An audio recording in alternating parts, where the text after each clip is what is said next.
Before you start watching, please help the channel thrive. Give it a like, hit subscribe, and turn on notifications. Drop a comment if you relate to anything or want to dive into some topics together. Please. Hugh, can you talk about this later? I whispered. To be honest, I didn't want to think about that.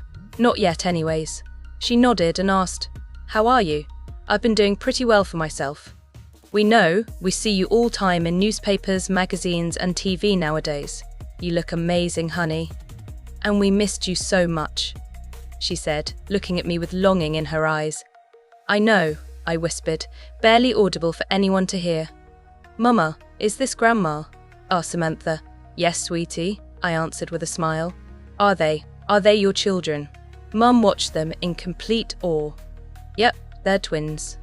Guys, do you want to introduce yourself to Grandma? Hi, I'm Samantha, she said shyly, looking at the floor. Mom shook her hand. And I'm your Grandma. I'm Terence, he said, putting forward his tiny hands. Hey Terence, I'm your Grandma. Mum shook his hands as well. She stood up, her smile still on her face. They're so adorable. Well, they are my kids, I joked, laughing awkwardly. She chuckled and told us to come in. We followed her through the house.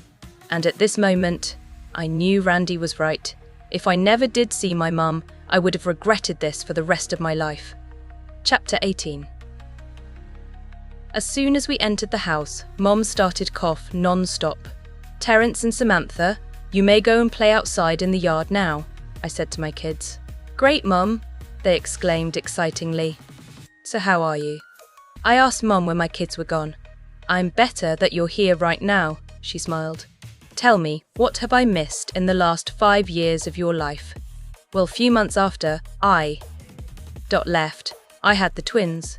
And then about 6 months later, I got signed by Randy, who's now my best friend. I got a new stage name, started business as a pianist. I've had Randy collect 10 awards for me, and I have done many concerts by now, so all the paps know who I am. And the next day, my face was all over every newspaper and magazines. So yeah, it has been pretty eventful, I said. Wow, that sounds like amazing, she laughed. It has been. So what have I missed here? I asked. Well, Eva, that little bitch became alpha female. But now she's been exiled after she cheated on Howard, she started. I was speechless. Howard had exiled Eva after he had found out that she cheated on him. So that baby that he was protecting from me wasn't even his to begin with. To be honest, I don't know what I was feeling, but I think I knew that I was slightly glad that Howard got a taste of his own medicine. He finally found out what it was like to be deceived and played with. I knew that it was wrong of me to feel like that, but then again, I never did claim to be a saint. My wolf growling at me for being slightly pleased that someone had hurt her mate, but I didn't care. Although, I did feel quite sorry for Eva. I knew what it was like to be all alone, and I couldn't imagine what it'd be like if I didn't have the support of Henry and our pack when I was pregnant. She continued, I think all of us were glad to get rid of her. She was only using the pack members as her servant. But anyways, Chris found his mate, Isabel. They're amazing together, they fit together perfectly. But I know something's happened between them that's changed their relationship lately. Their smiles, laughter, and even them holding hands seem fake. Oh, was all I was able to say. I didn't know Isabel that much, but she seemed like a great person. Anyways, so your twins must about 4 years now, right? She asked after a few minutes of silence. Yeah, they're turning 5 soon, in less than 2 weeks. I can't believe it. They've grown up so quickly. I remember the day they were born like yesterday. And soon they'll be going off to college, I said as a tear slipped out my eye. It's the same with you, honey. It's like you were still a baby yesterday, and now you have 2 babies of your own. But I never did expect to have grandkids in this lifetime, so thank you. Thank you for granting me my wish, she smiled. Oh, Mum, I whispered, giving her another hug. The rest of the day, we spent talking to each other about everything. New shoes, clothes, and everything a normal girl would talk to her mum about. I had an amazing time, even if we did nothing but just lay around and talk to each other, probably because I had been dreaming of this day since my teen years. We all had lunch together, which I made. The twins all played around all day long, and when we left for home after dinner, we left them both with big smiles on their faces. I had told Mum I would visit soon, but first I had to go buy some things for the house. Howard's POV. Sitting in my leather chair in my office, I went through the stacks of paperwork piled on the dark wooden table. Yet my mind wasn't set on this, but on my beautiful mate, Caroline. Even though I had never admit this to anyone, not even myself, she meant more to me than anyone else in this world. The day she left, she took my heart along with her. From the moment I set eyes on her, I knew I loved her more than anything already. I regretted every second of my life because of what I did. And when she left, I couldn't give a shit about anything anymore, so I started smoking, drinking, doing drugs, having one-night stands with people I don't even remember, and a whole load of other crap. When I wasn't doing that, I was up in my private attic, crying and drinking my ass off or drawing and painting pictures of her. I would do anything to get her out of my mind, but she was always in my thoughts every second of every day. I haven't shown anyone my private attic. I don't think anyone knows about it anyways. While I was drowning all my sorrows with alcohol, it turned out my father had already made a plan for my future, to mark Eva. That bitter, cruel man saw Eva as the ideal girl, so he somehow persuaded me to mark and mate Eva. To be honest, I don't even remember the mating, probably because I was too drunk. Though, I still remember that morning clearly. Howard saw a blurry figure walk up to me and sit on my lap. It looked like Caroline. He'd missed her so bad, and now he was so happy that she was back. "Baby, I want you to mark me," she said in a seductive voice, straddling my lap. "Oh, Caroline, I missed you so." "Caroline," Howard smiled. She looked confused for a moment before an evil smile came upon her face. He wouldn't mark me otherwise, so he might as well think that I'm that ugly bitch Caroline. "I missed you too, baby, and now I'm back," she said. "I'll never ever leave you, Caroline, I never will," Howard said. That night, Howard marked and mated who he thought to be Caroline. The next morning, Howard woke up with a pounding headache. Shifting around slightly, he noticed he was completely naked. He moved into his bed more, only to stop when he felt arms wrap his waist. He turned around very slowly so that he didn't wake the person up. He was shocked when he found out that he had slept with Eva. But that wasn't what blew his socks off. In fact, it was the fact that he could feel some feelings towards her. They were most definitely not love, but nonetheless, it was something. He noticed a mark on her neck. A mate's mark. Subconsciously, a tear slipped out his eyes. He couldn't believe what he had done. He betrayed his mate. His Caroline. He could never forgive himself for this. Ever. He was lost in his thoughts when Eva woke up. She looked up at him with happiness. "H. How did this happen?" Howard asked. "You marked me, baby. I love you," she said. "B. But I, he stuttered. "I know. You love me too. Now we have to announce to the whole pack that I'm the new Luna." Ava grinned. Howard hated this life that he'd created for himself. And the worst part, he couldn't escape his reality. He could never break his and Eva's mark, as his father would never allow it. He had to live with her for the rest of his life. Unless Caroline came back, which was very highly unlikely. Since that day, I'd become the shell of who I used to be. I focused all my time on the pack's business, and even started a business of my own. I occasionally got drunk when I felt as though I couldn't handle things. And one of those days, I got too drunk and slept with Eva. It was the first time I had sex with anyone in years. About a month later, I found out that Eva was pregnant. I was so happy. I'd always wanted to be a father. And now, when Eva told me I was going to become one, I felt as though my life could go back the way it used to. I felt like I'd finally have my own child who would never leave me or betray me. I had heard from many pack members that Eva was cheating on me. But I didn't want to believe it because I knew that my child would be my escape and the light in the darkness of my life. I didn't want to believe that Eva was cheating because I wouldn't be able to bear that another person was basically tossing me away like trash. When I found out that she'd cheated on me, I felt stupid, because even though I already knew deep down, I didn't want to believe it. But when those words came out her mouth, it was like a blow to my guts, when she confirmed that her child wasn't mine. The next day after the concert, we all returned back here. I couldn't stay with Caroline because there were rogue attacks going on nearby and my whole pack was at risk. I knew who Caroline was now, so I thought I could easily track her down, but I knew that if those rogues had gotten to any members of my pack, I would never have them back. I wasn't going to be responsible for the murders of innocent people. That would kill me. As soon as we all got back home, I exiled Eva. Although I did give her some money from the Pax Fund, because I didn't want her child to be homeless. It wasn't the poor child's fault, so why should he or she have to suffer? I wrote poems to Caroline and sent her a present. I knew it wasn't enough. It could never be enough for the way I had treated her, but I was trying my best. I only knew the address to her hotel where she stayed for over a week, and that was where I sent her it. But after the rogue problems, I tried to find her address, but there were no definite places. I searched for her in many states, but I couldn't find her or my children. I loved them more than anything. I barely knew Terence or Samantha, but I loved them. They were beautiful, like their mum. Even today, I am trying to find her. I am trying my best, but I can't. Every day, my heart is breaking more and more, and I could sense my wolf weakening. Suddenly, I could feel my wolf livening up. I felt butterflies in my stomach. I felt like something was happening. Something amazing. Chapter Mumaya. Mumaya. Samantha shouted in my ears. Wake up, wake up, wake up.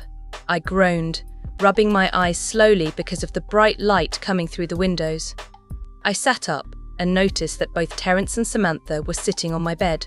While Terence was sitting at the foot of the bed, Samantha was in my face, looking at me with wide eyes. Good morning, I said, leaning back on my elbows. I closed my eyes, rested back on my back properly, and pretended to fall asleep again. Mama, here. Mama, I want to sleep. I groaned, biting my tongue hard so that I wouldn't laugh. This is why I was a singer and dancer instead of an actor. I was definitely one of those people who'd be reciting Juliet's lines in a play, then start giggling. I was a shit actor, basically, and I couldn't lie to save my life. I continued ignoring them as they both shouted my name and shook my body. I was trying my hardest not to start laughing. It was so funny to see them so riled up. They looked adorable. When they both stopped talking, I knew they were up to something no good. As I was about to open my eyes, I felt cold water splash my face. Gasping, I sat up and looked at my two little devils, who just sat there with innocent smiles on their faces. Terence was holding my glass in which I kept some water in last night, with a smirk planted on his lips. Right now, he looked just like his father. So much like this father. Shaking my head, I tried to forget about Howard for the time being. I knew I had to eventually confront him for closure, but not yet. I wasn't ready. Samantha was trying her best not to burst out laughing. And when she finally couldn't hold it in any longer, she broke out in a fit of giggles, rolling around on my bed. I looked at her with my best, or worst, glare, which didn't help at all because she started laughing even harder. Looking at my stern, mother face, Terence started laughing as well. You find this funny, huh? I said, pointing my now wet tank top. They both laughed and nodded their heads. Then suddenly an idea came to me. An evil glint appeared in my eyes, and a smirk made its way on my lips. Alarmed by my sudden change of expression, they both looked at each other with wide eyes. They both had a look in their eyes which said, uh-oh. Without wasting another second, they both sprinted out of their rooms, with me hot on their heels. So for the rest of that morning, I played around with them, got into a massive water fight, tickled them both, as they both did to me, and played hide and seek. After playing around with them, I showered them, dressed them, and finally gave them lunch. Since we were all too busy playing around in the morning, they didn't have any breakfast, so I made them extra food. After showering myself, I dressed myself as well before eating some lunch. Are you guys done? We need to go buy some paint, because we need to paint your rooms, I said. They both nodded before Samantha ran off in her room to get her backpack. She always kept colouring pencils and paper in there. Even at a young age, she was very good at drawing and painting. I don't know where she got that gene from, because I can't draw to save my life. And to be honest, Howard didn't strike me as the artistic type, but I'll never know. I quickly went to my room, fixed my white high-waisted shorts and my light blue sleeveless cropped blouse, which was tied in a knot at the bottom. I slipped on my high-top white Converse before tying my straight hair up in a high, messy ponytail. I then tied a bright blue bandana and used it as a headband. Moving it slightly on top of my head, I made sure that the knot was slightly to the side and not right in the middle of my head. I grabbed my white Chanel quilted purse, which had my money, cards and keys in, and a pair of white Ray-Bans. My makeup was minimal, yet flawless due to the makeup lessons my manager had practically forced me to have. So we all set out to go to the main town, which wasn't too far away, although it was on Howard's territory, which made me slightly anxious to say the least. After I parked my car, I took hold of the twins' hands, one on each side, and started walking through the town. "You look beautiful, Mama," Terence said with a big smile on his innocent face. Grinning at him, I pinched both his cheeks 5. "Thank you, baby," I said. "I'm not a baby, Mama," he huffed. Even though I was aware of many people's eyes on me, I paid no attention to them at all. A girl about Terence's age walked past us, and when Terence winked at her, making her giggle and turn a little pink. He definitely had Howard's charms all right. "Terence, honey, who taught you to do that?" I asked, still quite shocked at his action. "Uncle Randy, Mama. He says that when a cute girl walks past you, you have to wink at them," he said. I gasped. Oh dear, Randy was so going to get it when we went back home. He's corrupting my little son's mind with nonsense. I swear he's going to turn Terence into a little player like himself. Well, too bad it isn't happening until I'm here. Don't listen to him, Terence. Okay? He nodded, and thankfully said nothing. As we were walking past an arts and crafts shop, I saw that Samantha was looking through the window with big eyes filled with awe, intrigued by paints and colours. "Samantha, honey, do you want to go in there?" I asked her, pointing to the shop. Nodding her head eagerly, I watched as her eyes lit up. "Yes, please, Mama." I took both their hands and walked into the shop. Smiling, I watched as Samantha walked up to the cans of paint, holding it with both her small hands as it was too big for her to hold properly. Then, I watched as she ran over the paintbrushes and felt each of them concentrating on the bristles. I was happily watching my daughter when all of a sudden that very familiar scent invaded the room. As soon as that smell reached my nostrils, my heart started pumping faster and my hands turned a little clammy. My wolf was yipping, telling me to go find him, begging me to go find him. But I wouldn't. It was as if my feet were glued onto the ground. I couldn't move at all. Bump, bump, bump. I heard footsteps coming up from being me. It was him. His scent said it all. He stopped a few steps away from me. "Caroline," he said, and I froze. I slowly turned around and faced him. Howard, Chapter 20. Slowly turning around, I came face to face with Howard.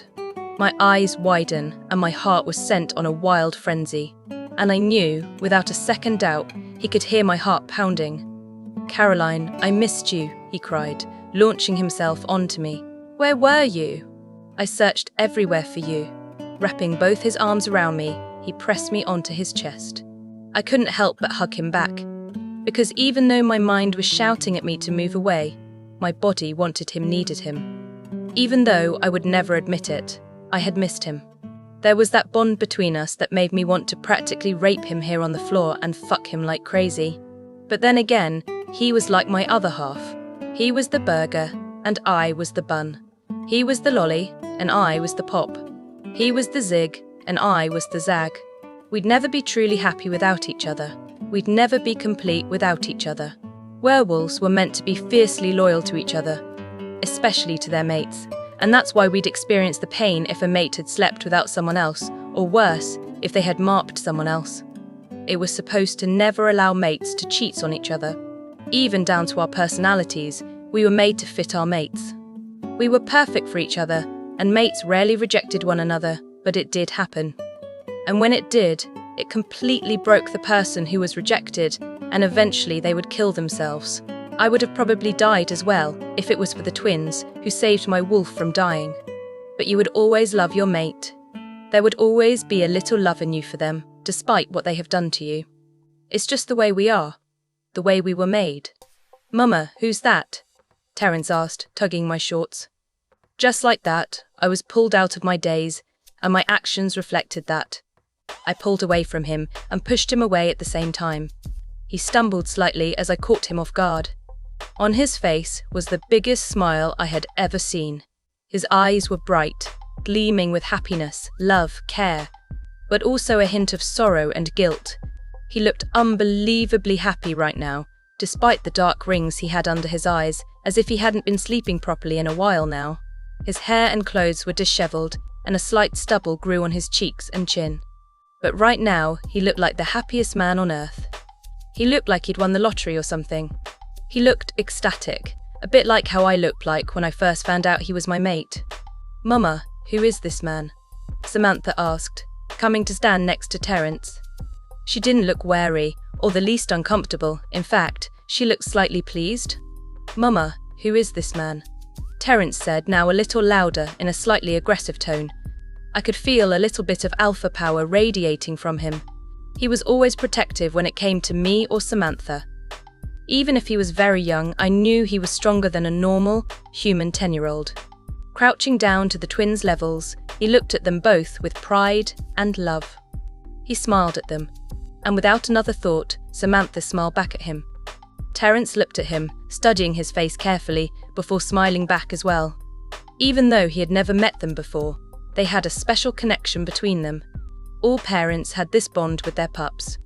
It made them feel safe and secure. Howard looked up at me, as if asking permission. His eyes were pleading with me.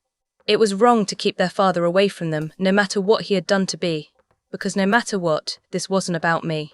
It was about them, Samantha and Terence. Maybe, when they were older and asked why their parents weren't together, I would tell them what happened. If they didn't mind, then they could keep in contact with Howard. But if they did mind, then they could break off all ties with him. At the end of the day, it was their decisions, and I wasn't going to choose it for them. I nodded with a small smile. His eyes widened slightly, as if in shock. After recovering from his shock, he grinned, and brought both the kids close to him. Looking at them both in the eyes, he cupped one of their cheeks with using both his hands. "I'm your daddy," he said, with pride in his voice. The twins looked at him for a while, then turned to look at each other, before squeezing their daddy into a hug. With their little hands, they tightly hugged Howard, with huge smiles on their faces. They looked unbelievably happy, their eyes shining with love, and their faces were a lot brighter. "We missed you, Daddy," Samantha murmured, her voice muffled slightly because her face was pressed against his shoulder.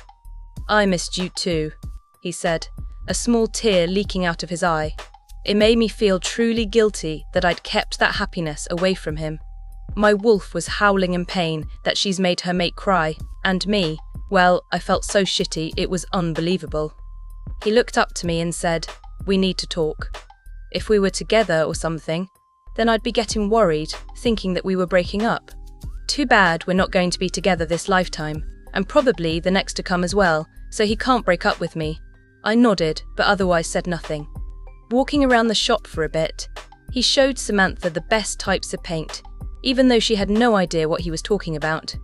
She didn't really understand anything about acrylic or oil paint. I knew she was enjoying time with her daddy. I could tell he was a great dad. And that made me feel even worse, because of what my kids missed for 4, nearly 5 years of their lives. After a while, we decided that we should go to McDonald's, since it was just around the block, and the kids were hungry as well. As usual, walking down the road, some people asked me for autographs or photos. The kids seemed to love the attention they got along, and they smiled and giggled all the through.